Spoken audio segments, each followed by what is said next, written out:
It is cold out there, and it's only going to get colder. This was the view over downtown Denver today before the sun set. The Arctic blast that we have been waiting for all week has arrived, with some frigid temps and snow, of course. Today begins a stretch of weather impact days, with the worst yet to come. Check out this snowy little time lapse from our 9 News backyard earlier today. Our thermometer has been plunging since last night. You can see it getting pretty close to zero there right now. Another concern tonight, the roads. Since all that snow wrapped up, the freezing temperatures we're seeing right now could bring the potential for ice and some dangerous driving. Thanks so much for joining us on this frigid Saturday night. I'm Mark Salinger. We hope you're staying warm out there. We want to get right over to our Weather Impact Team meteorologist, Corey Reppenhagen, right now. You've been following this cold snap for a long time. And Corey, if we thought today was cold, just get ready for tomorrow. Yeah, today was kind of the warm day out of the bunch. We're kind of all on this ride on the Polar Express, and the next stop tomorrow morning will be the negatives. In fact, look at the current temperatures being reported across the state right now.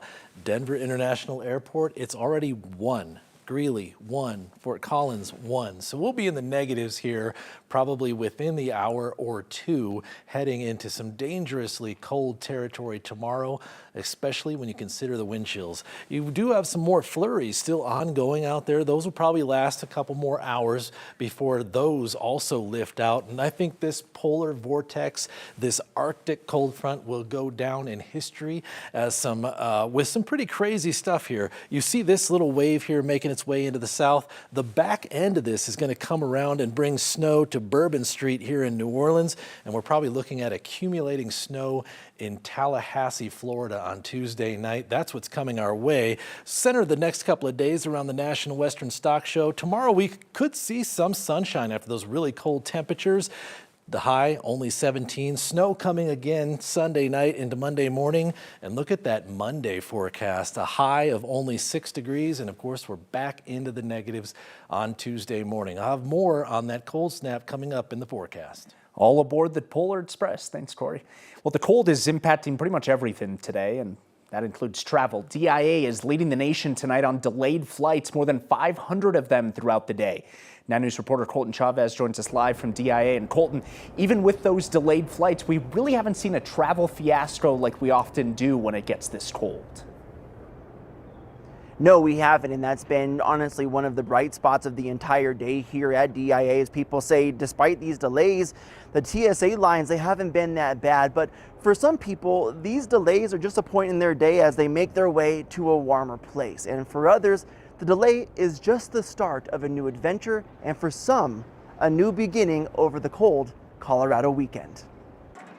The cold snap in Colorado was enough to have some people packing their bags. I looked on the weather app and it was like polar vortex. I said, okay, great place to be in Colorado right now. For Cleopatra, it was enough to head back to what is technically warmer weather. And I live in New York, which is not notoriously warm, but somehow it is warmer there right now. And I was calling my friends being like, look at the weather, and they're like, just come back. So I moved up my flight to just leave today. Others packing their bags looking for adventure. Just decided to do a day trip, had it planned for a few months. Blake is from Texas, and he says he made the decision to come to Colorado regardless of what the weather might bring. And it said, okay, a high of like 10 degrees, 18 degrees, something like that. I'm like, oh, that's all right, you know. The cold weather, according to the website FlightAware, causing nearly 500 delayed flights at DIA, making a long day. As I got about 300 miles from Denver, it started to blow across the road. Feel even longer. She was like, oh, we should make a sign that says the last time or something like that. And I was like, you know what? I know how to draw analog letters. Let's do it. Brock, who drove in from Kansas, says it's the last time his wife will have to fly into the States from Canada. When she left out this morning, it was minus 40 Celsius, so it was quite cold. He says over the frigid weekend, they are packing his things and moving to Canada together. It's the last time. A heartwarming ending for what has been a freezing day in Denver. And as you can see, just a little bit of everything here at DIA, with all of us sharing one thing, and that's the will to stay warm. Live in DIA, Colton Chavez, 9 News. Colton, thank you. So when the temperatures get this low, first responders know that they're going to get a whole lot of calls, and they're preparing to get even more over the coming days. For Denver Fire, most of their calls today were related to unhoused people and trying to get them to someplace warm. But they'll know that they'll get even busier early next week when everything starts to thaw out. When it's this cold, there's a lot of different factors, a lot of different issues that we'll address. So some of it could be like fire protection systems that are exposed to the colder temps. I think we've all done this for a long time, that we know when the cold comes, the pipes are going to freeze and they're going to break. So back in December of 2022, Denver Fire saw its busiest single day ever after a cold snap caused a whole lot of pipes to freeze, and then they all thawed out and burst when the temperatures warmed up. So the city of Denver's cold weather shelters will also stay open through the Arctic blast. City leaders are asking people to stop at a so-called front door shelter first, either at Urban Peak, Samaritan House, or the Denver Rescue Mission. Check in there and then go on to the next shelter. So far, we're told that there are still rooms available at those shelters if you need somewhere to stay. We want to remind you that we'll be out all across the state all weekend long, so you can stay nice and warm inside. You don't have to go out. You can follow along streaming on 9 News Plus wherever you go. It's free to download on your phone and your TV. Now to a live look at our nation's capital, where President-elect Donald Trump will be sworn into office next week. His inauguration is now taking place inside the Capitol Rotunda, since temperatures in Washington are expected to be in the 20s on Monday. The Capital One Arena nearby will also be open for people to view his swearing-in ceremony. Trump says the presidential parade will also be held there. The change leaves just 2 days for Capitol Police and the Secret Service to come up with a new security plan. The last time a president was sworn indoors was Ronald Reagan back in 1985. Well, the clock is ticking for TikTok. In fact, time may have already ran out. A message on the app right now says it's unavailable in the United States. It comes after the Supreme Court upheld a ruling that would ban the app.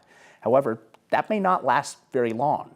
Trump told NBC today he's considering delaying the ban for 90 days once he takes office. That means the app could be back online, in theory, as soon as Monday. Comes after the Supreme Court ruled to uphold the law requiring TikTok's parent company to sell the app or be shut down in the United States. If it does shut down, it will, of course, impact millions of people, including businesses right here in Denver. They want to support small businesses, but overnight we're going to stop an economy. We're going to cut off a channel of communication with your local community. TikTok's CEO has since expressed hope for the app under Trump's presidency.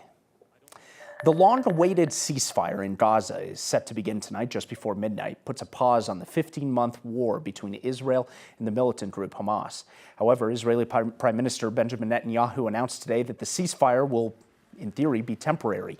As he addressed the nation, Netanyahu warned Israel still has the right to resume fighting in Gaza if the second stage of the ceasefire proves to be what he called pointless.